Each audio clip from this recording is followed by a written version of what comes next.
100% చెప్తున్నా, యాక్సిడెంట్ అయితే కాలేదు. చూడండి ఆ వీడియో చూడండి ఒకసారి. ర్యాంప్ అడిచేసారు చూడండి ఒకసారి. బ్రో, చంపడం కాదు బ్రో, చాలా అమానుషము, ఘోరము, అత్యధికమైన నేరం అని గుర్తుపెట్టుకోండి.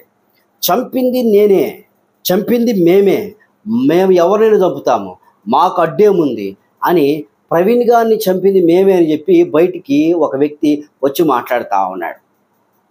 బయటకు వచ్చి మాట్లాడుతూ ఇంకా ఎవరినైనా చంపుతాం, మేము హిందూ పవర్ మాది, మేము ఎవరినైనా చంపుతామని చెప్పేసి బయటకు వచ్చి మాట్లాడుతూ ఉన్నాడు.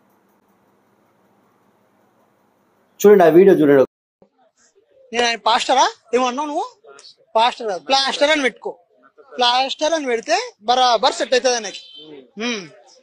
అయితే రీసెంట్ ఇప్పుడు ఆయన చనిపోయారు కదా, అయితే కొంతమంది చంపేశారు లేదా యాక్సిడెంట్ అయింది అంటారు, ఏం చెప్తాను? నేను 100% చెప్తున్నా, యాక్సిడెంట్ అయితే కాలేదు, మా హిందువులే ర్యాంప్ అడిచేసారు. ఎందుకని అట్లా చెప్తున్నావు? మరి ఎన్నన్నా అట్లా చంపడం తప్పు కదా? తప్పే లేదు బ్రో, నువ్వు ఒకవేళ నువ్వు అన్నా కూడా మా టార్గెట్ లో పడిపోతావు నువ్వు, అట్లా ఉంటది. మా ఎందుకని అట్లా? That is Hindu power. చంపుకోవడం పవర్ అంట. మా జోలికి రావద్దు, వచ్చిరనుకో మేము చూడుకో, అట్లా ఉంటది. ఎవరైనా సరే, మా దేవుళ్ళని కానీ ఎవరైనా సరే అంటే మాత్రం ఎక్కిపోతుంది. ఓకే, నిజంగా కావాలని చంపారంట, తప్పేలే. I will support for that. అలా మాట్లాడితే చంపుకుంటే బ్రో, చంపడం కాదు బ్రో, గన్నుంటే షూట్ చేసి పడదు. ఇంకా మరి అయితే 80% ఉన్నారు కదా ఇండియాలో హిందువులు, మిగతా వాళ్ళకి పాయిజన్ ఇచ్చి చంపేయచ్చు కదా, బుల్లెట్ దిగుతుంది బ్రో. అట్లాంటి గురించి చంపేయచ్చు కదా. మాకు ఇస్తే ఛాన్స్ ఇస్తే మేము చేసేస్తాం. చేసేస్తావా? నాకు ఛాన్స్ ఇస్తే నేను చేస్తా, లేదంటే నాకు అనిపిస్తుంది నేను కొడతా.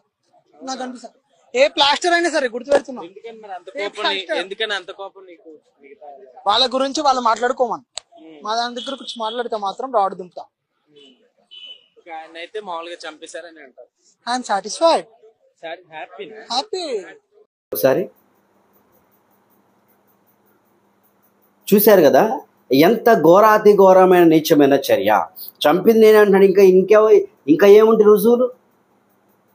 ఇంకా ఏంటి రుజువులు? వీడు డైరెక్ట్గా ఎవరో వచ్చి అడిగితే డైరెక్ట్గా చెప్తున్నట్టు ఎంత సైకో, ఎంత మతన్మాది, ఎంత నరహంతకుడు, ఎంత రాక్షస మనస్తత్వము, సైతాన్ స్వభావం కలిగి లూసిఫర్ మనస్తత్వం కలిగిన వ్యక్తిగా కనబడతా ఉన్నాడు. ఘోరమైన చర్య కాదా? ఇప్పుడు ఖచ్చితంగా బయటికి రావాల్సిన సందర్భాలు ఉన్నాయి. చంపింది నేనేని మాట్లాడుతూ ఉన్నాడు. ఇంకొకరు వచ్చి చచ్చిపోతే మేలే అంటా ఉన్నారు. క్రైస్తవులు అంటే అంత పనికిరాని వ్యక్తులు అనుకుంటున్నారా?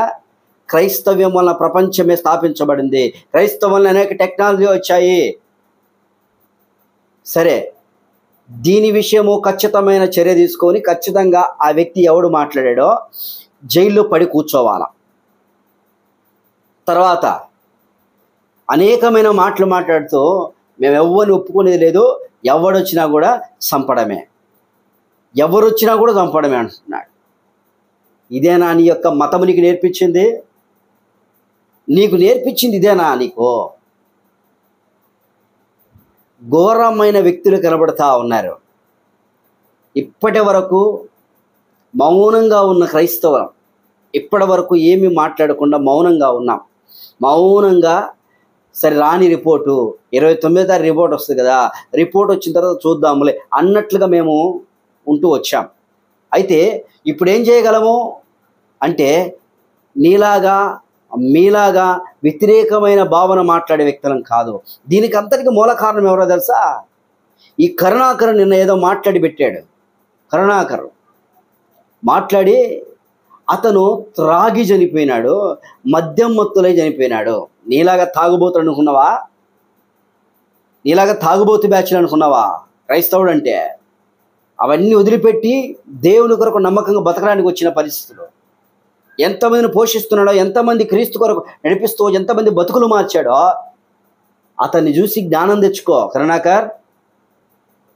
ఇలాంటి కరుణాకర్ వలన ఇంకొంతమంది వ్యక్తులు ఉన్నారు వెనక, రాక్షసత్వం కలిగిన వ్యక్తులు. వారి యొక్క మాటల ప్రోద్బలం వల్ల ఇలాంటి మాటలు మాట్లాడతారు. సైకో మెంటల్గా మారిపోయినారు వీళ్ళు. మెంటల్గా మారిపోయిన పరిస్థితులు. పోలీసులు ఖచ్చితంగా వీటి విషయం చర్య తీసుకోకపోతే మాత్రం ఆంధ్రప్రదేశ్ చాలా భయంకర పరిస్థితులకు వెళ్తుంది. రాజకీయ నాయకులు, పోలీసుల పాపం వాళ్ళు ఏం చేయగలరు చెప్పండి?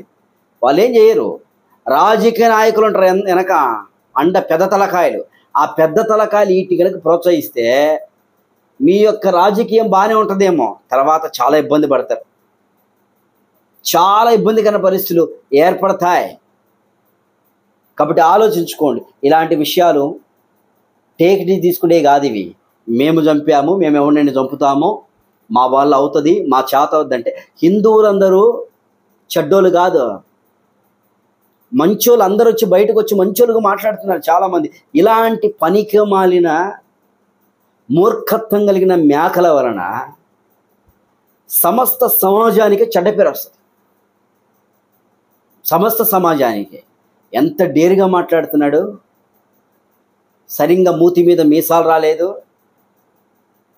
ఇంత దారుణమైన మాటలు మాట్లాడుతూ, సరే నువ్వు చంపావు కదా, ఇక పోలీసులు ఇన్వెస్టిగేషన్ చేస్తారు, ఖచ్చితంగా అతన్ని పట్టుకోండి. అతన్ని పట్టుకోకపోతే మాత్రము చాలా దారుణమైన పరిస్థితులు ఉంటాయి. ఇటన్నిటికీ మూల కారణము రాధా మనోహర్ అనే వ్యక్తి ఉన్నాడు. బైబిల్ని మేము ఏనాడు దూషించిన వ్యక్తులం కాదు. బైబిల్లో ఉన్న విషయాలను ఇతర మతాల విషయంలో ఆ దేవతలను, ఈ దేవతలను తిట్టారు అని మాట్లాడుతూ ఉన్నారు. ఎవరో ఒకరు చేసిన దానికి అందరి మీద నెపం మోపితే, ఏనాడైనా నేను కానీ మేము కానీ ఎప్పుడైనా దూషించిన పరిస్థితులు ఉన్నాయా? వాళ్ళు ఇలాంటి వాళ్ళు అని చెప్పిన సందర్భాలు ఉన్నాయా? బైబిల్ మీద మాట్లాడుతూ అనేకమైన చెడ్డ మాటలు మాట్లాడుతూ, వ్యతిరేకమైన మాట్లాడుతూ దేవుణ్ణి దూషించిన పరిస్థితులు కనబడతా ఉన్నాయి. బైబిల్ని రాధామానవ ఎన్ని మాటలు అన్నాడు. ఈ కరుణాకరు, అతని అనుచరులు ఎలాంటి మాటలు మాట్లాడుతూ వచ్చారు. ఆ సమయంలో మేము అన్నామా చంపేయాలి, వాళ్ళని నరికేయాలి, కొట్టేయాలి అన్నామా? లేదు. మౌనంగా కూర్చొని వాళ్ళ మీద డిబేట్లు పెట్టి మాట్లాడుకుంటూ సామరస్యంగా చేసుకుందాం అనుకో. కానీ ఈ రాధా మనోహర్ అనే వ్యక్తి ఎక్కడో వాళ్ళ దగ్గరికి వెళ్ళి బైబిల్ని పెడతాడు, యేసు క్రీస్తుని పెడతాడు, అతను మాకు బుట్టలేదంటాడు. వ్యర్థమైన మాటలు మాట్లాడి పిలక ముఖం వేసుకొని వ్యర్థమైన మాటలు మాట్లాడుతూ ఉన్నాడే. ఇంకా ఇంత సహనంగా మాట్లాడుతున్నామంటే దేవుడు మాకు ఇచ్చిన ఓర్పుని గుర్తుపెట్టుకోండి. ఓర్పు. ఇలాంటి కఠినమైన, ఇలాంటి దూషణకరమైన మాటలు మాట్లాడుతూ డైరెక్ట్గానే మేమే వచ్చి చంపేస్తాం, నరికేస్తామంటే ప్రభుత్వాలు చర్య తీసుకోకపోతే ఇబ్బంది పడతారండి. చాలా ఇబ్బంది పడతారు. ఇంకా తర్వాత మార్చడానికి కూడా కష్టం. ఇంకా మరొక తరానికి ఏం చెప్పలేం. ఇప్పుడే నరకడాలు, సంపడాలు జరుగుతూ ఉంటాయి. వారి కుటుంబం బాధపడుతూ, వారు ఇబ్బంది పడుతూ ఉంటే ఇలాంటి ప్రలాభాలు పేలుతూ ఎవరినైనా చంపుతామంటే చంపుదువు నాన్న, చంపుదువులే.